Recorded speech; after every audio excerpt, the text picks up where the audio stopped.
ഈ ഫണ്ടെല്ലാം കയ്യിലുണ്ടായിട്ടാണ് തദ്ദേശഭരണ സ്ഥാപനങ്ങൾക്ക് അർഹതപ്പെട്ട തുക നൽകാത്തത്. ഈ മുന്നറിയിപ്പ് ഒരു നിലവിളിയായോ കരച്ചിലായോ എടുക്കേണ്ടതില്ല. ഇതിന്റെ ഭാഗമായി കണ്ണു തുറക്കാനും ചെവി കേൾക്കാനും സന്നദ്ധതയില്ലാത്ത നിലപാട് ഗവൺമെന്റ് സ്വീകരിക്കുകയാണെങ്കിൽ ആ കണ്ണു തുറപ്പിക്കാനും ചെവി കേൾപ്പിക്കുന്നതിനും ആവശ്യമായ തരത്തിലുള്ള ഇടപെടലുകൾ ശക്തിപ്പെടുത്തേണ്ടി വരും. ഇതിന്റെ ഭാഗമായി കണ്ണു തുറക്കാനും ചെവി കേൾക്കാനും സന്നദ്ധതയില്ലാത്ത നിലപാട് ഗവൺമെന്റ് സ്വീകരിക്കുകയാണെങ്കിൽ ആ കണ്ണു തുറപ്പിക്കാനും ചെവി കേൾപ്പിക്കുന്നതിനും ആവശ്യമായ തരത്തിലുള്ള ഇടപെടലുകൾ ശക്തിപ്പെടുത്തേണ്ടി വരും.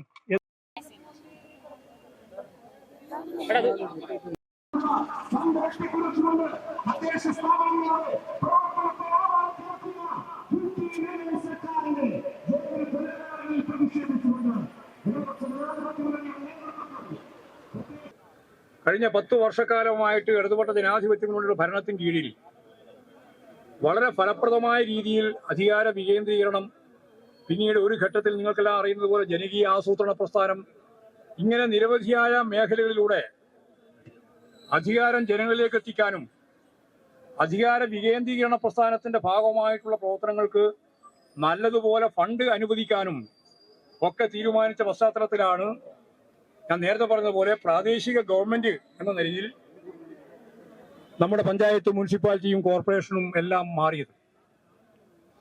നമുക്കറിയാം, ഇപ്രാവശ്യം ഇടതുപക്ഷ ജനാധിപത്യ മുന്നണി ഗവൺമെന്റിന്റെ ബഡ്ജറ്റ് ആദ്യം സഖാവ് ബാലഗോപാൽ അവതരിപ്പിച്ചതാണ്. ആ ബഡ്ജറ്റിൽ നമുക്കറിയുന്നത് 10,189 കോടി റുപ്യ ബഡ്ജറ്റിന്റെ ഭാഗമായിട്ട് മാറ്റിവെച്ചതാണ്. 10,189 കോടി റുപ്യ അതിവര് മാറ്റി പുതിയ ബഡ്ജറ്റ് അവതരിപ്പിച്ചപ്പോ ധനകാര്യ വകുപ്പ് മന്ത്രി മുഖ്യമന്ത്രി തന്നെയാണ്. മുഖ്യമന്ത്രി അവതരിപ്പിച്ച ബഡ്ജറ്റിൽ 8,685 ചുരുക്കി പറഞ്ഞാൽ 1,533.55 കോടി റുപ്യ ഈ ബഡ്ജറ്റിന്റെ ഭാഗമായിട്ട് തന്നെ തദ്ദേശ സ്വയംഭരണ സ്ഥാപനങ്ങൾക്ക് കിട്ടേണ്ടുന്ന പണം കുറഞ്ഞു. കഴിഞ്ഞ പ്രാവശ്യം നിങ്ങൾക്കറിയാം, തെരഞ്ഞെടുപ്പിന്റെ ഘട്ടത്തിലാണ് നമ്മുടെ അവസാനത്തെ ഗഡു നൽകേണ്ടത്. സ്വാഭാവികമായിട്ടും അവസാനത്തെ ഗഡു കൊടുക്കാൻ നമുക്ക് സാധിച്ചില്ല. സ്പില്ലോവറായിട്ട് ആ പണം തീരുമാനിക്കും എന്നാണ് നമ്മളത് തീരുമാനിച്ചത്. സ്വാഭാവികമായിട്ടും അവസാനത്തെ ഗഡു ഇതിന്റെ ഭാഗമായിട്ട് തീരുമാനിക്കപ്പെട്ട സാഹചര്യത്തിൽ ആ പണവും ഇപ്രാവശ്യത്തെ ഒന്നാമത്തെ ഗഡു 3,000 കോടി റുപ്യയും ഫലപ്രദമായിട്ട് നമുക്ക് കിട്ടേണ്ടതായിരുന്നു. ആ പണവും കിട്ടിയില്ല. സ്വയംഭരണ സ്ഥാപനങ്ങളുടെ സ്വയംഭരണ സംവിധാനത്തെ തകർക്കാൻ ശ്രമിക്കുന്ന UDF ഗവൺമെന്റിന്റെ നിലപാടിനെതിരായി കേരളത്തിലെ മുഴുവൻ മുനിസിപ്പാലിറ്റികളിലെയും അതിന്റെ ചെയർമാൻമാരുൾപ്പെടെ അതിന്റെ കൗൺസിലർമാരുൾപ്പെടെ മുഴുവൻ ആളുകൾ ഇവിടെ എത്തിച്ചേർന്നിരിക്കുകയാണ്. സഹോദരി സഹോദരന്മാര്, ഇങ്ങനെയും വേണ്ടി വന്നിരിക്കുകയാണ്. സാധാരണ മുനിസിപ്പൽ കൗൺസിലുകളില് ഭരണം നടത്തേണ്ട അതിന് നേതൃത്വം കൊടുക്കുന്നവരാണ് ഈ സെക്രട്ടേറിയറ്റിന് മുന്നിൽ ഞങ്ങൾക്ക് കാര്യങ്ങളൊന്നും നിർവഹിക്കാൻ കഴിയുന്നില്ല എന്ന പരാതിയുമായി എത്തേണ്ടി വന്നിട്ടുള്ളത്. ഇത് ഒരു സമീപനത്തിന്റെ പ്രശ്നമാണ്. തദ്ദേശ സ്വയംഭരണ സ്ഥാപനങ്ങൾക്ക് അധികാരവും കൂടുതൽ ഫണ്ടും അനുവദിക്കുക എന്നതാണ് എല്ലാ കാലത്തും ഇടതുപക്ഷ ജനാധിപത്യ മുന്നണി നേതൃത്വം നൽകിയ സർക്കാരുകളും ചെയ്തു വന്നിട്ടുള്ളത്. നമുക്കറിയാം, കേരളത്തിലെ തദ്ദേശ ഭരണ മേഖല രാജ്യം തന്നെ അത്ഭുതത്തോടെ നോക്കിക്കണ്ടൊരു മേഖലയാണ്. നാം നടപ്പാക്കിയ ജനകീയ ആസൂത്രണം. അത് 25 വർഷം പിന്നിട്ട കാലമാണിത്. അതിലൂടെ ആസൂത്രണ രംഗത്തും പദ്ധതികൾ നടപ്പാക്കുന്നതിലും തീർത്തും വ്യത്യസ്തമായ സമീപനമായിരുന്നു ഇടതുപക്ഷ ജനാധിപത്യ മുന്നണി സ്വീകരിച്ചത്. അതിന്റെ ഭാഗമായി തദ്ദേശഭരണ സ്ഥാപനങ്ങൾ നടത്തിയ പ്രവർത്തനത്തിലൂടെ നാടാകെയും വൻ കുതിപ്പാണ് നേടിയത്. വലിയ തോതിൽ പദ്ധതികൾ നടപ്പായപ്പോൾ കേരളത്തിന്റെ വലിയ വളർച്ചയ്ക്ക് അതൊരു വഴിയായി മാറുകയായിരുന്നു. ഇത് ഇടതുപക്ഷ ജനാധിപത്യ മുന്നണിയുടെ സമീപനമാണ്. എന്നാൽ UDF എല്ലാ കാലത്തും ഇതിൽ നിന്ന് വ്യത്യസ്തമായ സമീപനമാണ് സ്വീകരിച്ചു വന്നിട്ടുള്ളത്. ഇന്നലെ ബഹുമാനായ കേരളത്തിന്റെ മുഖ്യമന്ത്രി പറയുന്നത് കേട്ടു. സാധാരണ പറയുന്നത് പോലെ തന്നെയാണ് ഇന്നലെയും അദ്ദേഹം പറഞ്ഞത്. നേരത്തെ അസംബ്ലിയിൽ ആ കാര്യം പറഞ്ഞപ്പോ ഞങ്ങള് അദ്ദേഹത്തിന്റെ മുഖത്ത് നോക്കി തന്നെ എന്തായിരുന്നു കേരളത്തിൽ സംഭവിച്ചത് എന്നത് വിശദീകരിച്ചതാണ്. അദ്ദേഹം ഇന്നലെ ആവർത്തിക്കുന്നതായി കണ്ടത് കേരളത്തിൽ ഇടതുപക്ഷ ജനാധിപത്യ മുന്നണി ഗവൺമെന്റിന്റെ കാലയളവില് തദ്ദേശഭരണ സ്ഥാപനങ്ങൾക്ക് നൽകേണ്ട അവസാന ഗഡു നൽകാതെയാണ് പോയത് എന്നാണ്. ഇത് തീർത്തും വസ്തുതാവിരുദ്ധമായ കാര്യമാണ്.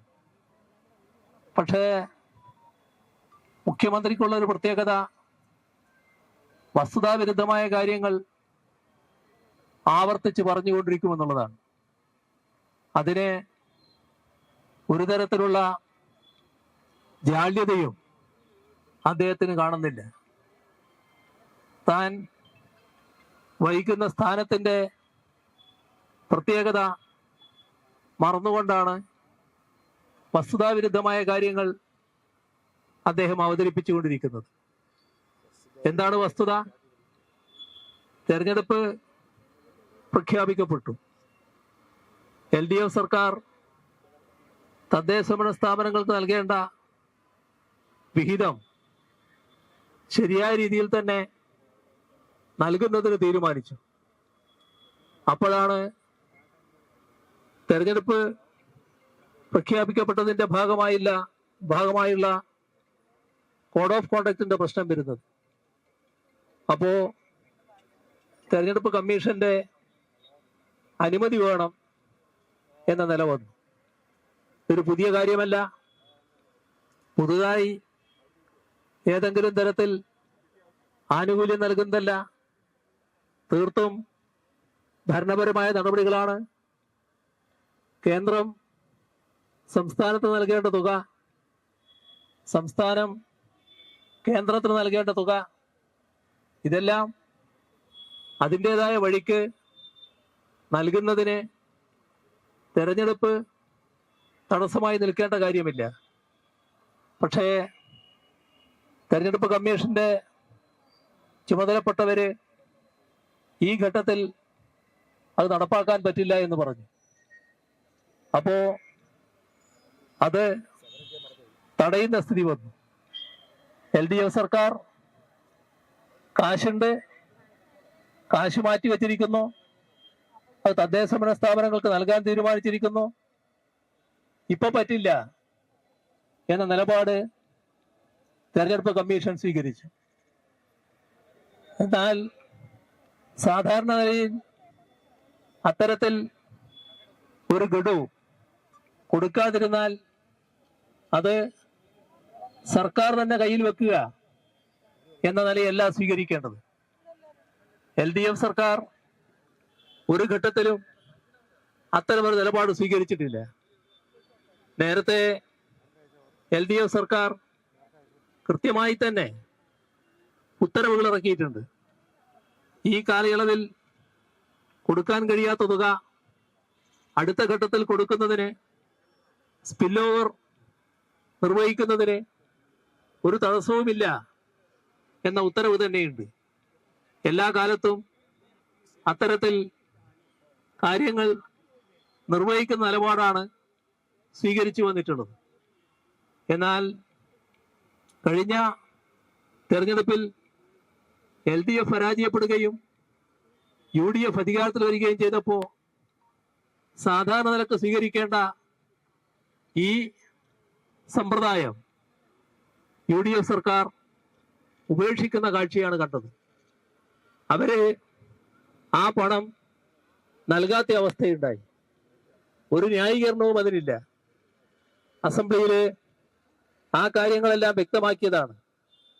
അതിന് ന്യായീകരണമൊന്നും മുഖ്യമന്ത്രിക്കോ ബന്ധപ്പെട്ട വകുപ്പ് മന്ത്രിക്കോ പറയാനും കഴിഞ്ഞില്ല. ഇത് LDF എന്ന നിലക്കുള്ള പ്രശ്നമല്ല, നാടിന്റെ പ്രശ്നമാണ്. നാട്ടിലുള്ള തദ്ദേശഭരണ സ്ഥാപനങ്ങളുടെ പ്രശ്നമാണ്.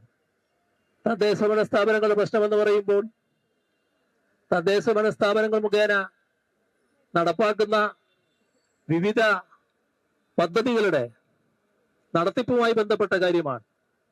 അതെല്ലാമാണ് ഇപ്പോ തടയപ്പെട്ടിട്ടുള്ളത്. ഇവിടെ കാണേണ്ടത്, ഈ ഗവൺമെന്റ് അധികാരത്തിൽ വന്ന് ഇത്തരത്തിലൊരു ഹീനമായ മാർഗം സ്വീകരിക്കാൻ പാടില്ലാത്തതായിരുന്നു. പക്ഷേ അവരതിനെ തയ്യാറായിരിക്കുന്നു. അതുമാത്രമാണോ? ഈ സാമ്പത്തിക വർഷം എത്ര മാസമായി? 4 മാസം പിന്നിട്ടിരിക്കുന്നു. 4 മാസം പിന്നിട്ടിട്ട് നമ്മുടെ പദ്ധതി വീതത്തിന്റെ പ്ലാൻ ഫണ്ടിന്റെ ആദ്യ ഗഡു പോലും നൽകാൻ ഇതേവരെ സർക്കാർ തയ്യാറായിട്ടില്ല. എന്താണ് അതിന്റെ അർത്ഥം? എന്താണ് തദ്ദേശഭരണ സ്ഥാപനങ്ങളോട് സ്വീകരിക്കുന്ന സമീപനം എന്നതാണ് നാം കാണേണ്ടത്. തീർത്തും നിഷേധാത്മകമായ സമീപനം, തദ്ദേശഭരണ സ്ഥാപനങ്ങളെ ശ്വാസം മുട്ടിക്കുന്ന സമീപനം. സർക്കാരിനെ അറിയാത്തതല്ല, തദ്ദേശഭരണ സ്ഥാപനങ്ങൾക്ക് ഫണ്ട് നൽകിയില്ലെങ്കിൽ അവർ നടപ്പാക്കേണ്ട പദ്ധതികൾ നടപ്പാക്കാനാവില്ല എന്നത്. ബോധപൂർവം തദ്ദേശഭരണ സ്ഥാപനങ്ങളുടെ പ്രവർത്തനത്തിന് കൂച്ചുവിലങ്ങ ഇടാനുള്ള നടപടികളാണ് സ്വീകരിക്കുന്നത്. ഇവിടെ കാണേണ്ട ഒരു കാര്യം, നമ്മുടെ തദ്ദേശഭരണ സ്ഥാപനങ്ങൾ പദ്ധതികൾക്ക് രൂപം നൽകിയാൽ പദ്ധതികൾ അപ്ലോഡ് ചെയ്യുന്ന സോഫ്റ്റ്വെയർ ഉണ്ട്. ആ സോഫ്റ്റ്വെയർ സർക്കാരിന്റെ നിയന്ത്രണത്തിലാണ്.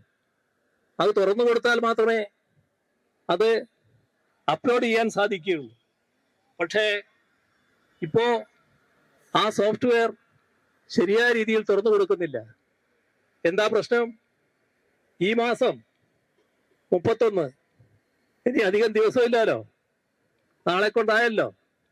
ഈ 31-നുള്ളിൽ പദ്ധതികൾ സമർപ്പിച്ചാൽ മാത്രമേ ജില്ലാ ആസൂത്രണ സമിതിയുടെ അംഗീകാരം ലഭിക്കുകയുള്ളൂ എന്ന് ഉത്തരവ് സർക്കാർ തന്നെ ഇറക്കിയിട്ടുണ്ട്. 2024-25 നമ്മുടെ സംസ്ഥാനത്ത് പ്ലാൻ സൈസ് 30,370 കോടി രൂപയായിരുന്നു അനുവദിച്ചത്. 2025-26 അത് 32,500 കോടിയായി. 2026-27 35,750 കോടി. ഇങ്ങനെ പ്ലാൻ സൈസ് വർദ്ധിപ്പിക്കുന്ന മാതൃകയാണ് LDF സർക്കാർ സ്വീകരിച്ചിരുന്നത്.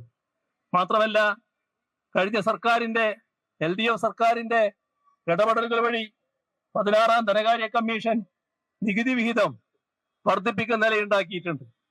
ഇതിലൂടെ ലഭിക്കുന്ന അധിക വരുമാനം, GST, കേന്ദ്ര നികുതി വിഹിതം, ഇവയുടെ 6,600 കോടിയോളം രൂപയുടെ വർധനവ് സംസ്ഥാനത്തിന്റെ കയ്യിൽ ലഭിച്ചിട്ടുണ്ട്. ഇതുകൂടാതെ ചരിത്രത്തിലെ തന്നെ ഏറ്റവും ഉയർന്ന കടമെടുക്കൽ വഴി 17,800 കോടി രൂപ ഈ സാമ്പത്തിക വർഷത്തെ ആദ്യ 4 മാസത്തിൽ തന്നെ സർക്കാരിന് ലഭിച്ചിട്ടുണ്ട്. ഈ ഫണ്ടെല്ലാം കയ്യിലുണ്ട്. ഈ ഫണ്ടെല്ലാം കയ്യിലുണ്ടായിട്ടാണ് തദ്ദേശഭരണ സ്ഥാപനങ്ങൾക്ക് അർഹതപ്പെട്ട തുക നൽകാത്തത് എന്നത് നാം കാണേണ്ടതായിട്ടുണ്ട്. ഇവിടെ മഹാത്മാഗാന്ധിയുടെ ഗ്രാമസ്വരാജ് എന്ന സങ്കല്പത്തെയാണ്, അതിന്റെ തുടർച്ചയായി വന്ന പഞ്ചായത്ത് രാജ് സംവിധാനത്തെയാണ് ദുർബലപ്പെടുന്ന നില ഈ UDF സർക്കാർ സ്വീകരിച്ചിട്ടുള്ളത്. LDF സർക്കാർ ബജറ്റ് വിഹിതത്തെക്കാൾ അധികമായി 53,691 കോടി രൂപ ചെലവാക്കി നമ്മുടെ സംസ്ഥാനത്ത് വികസനം ഉറപ്പാക്കിയിരുന്നു. അതാണ് ഇപ്പോ പൂർണ്ണമായും സ്തംഭിപ്പിക്കുന്ന അവസ്ഥ ഉണ്ടായിരിക്കുന്നത്. പല മുനിസിപ്പാലിറ്റികളും വലിയ തോതിലുള്ള പ്രയാസത്തിലാണ് ഇന്ന് പ്രവർത്തിച്ചുകൊണ്ടിരിക്കുന്നത്. അതിന്റെ ഭാഗമായാണ് നിങ്ങൾക്ക് ഇവിടെ വന്നിട്ടുള്ളത്. ഇവിടെ നേരത്തെ സൂചിപ്പിച്ചതുപോലെ ഇതൊരു മുന്നറിയിപ്പാണ്.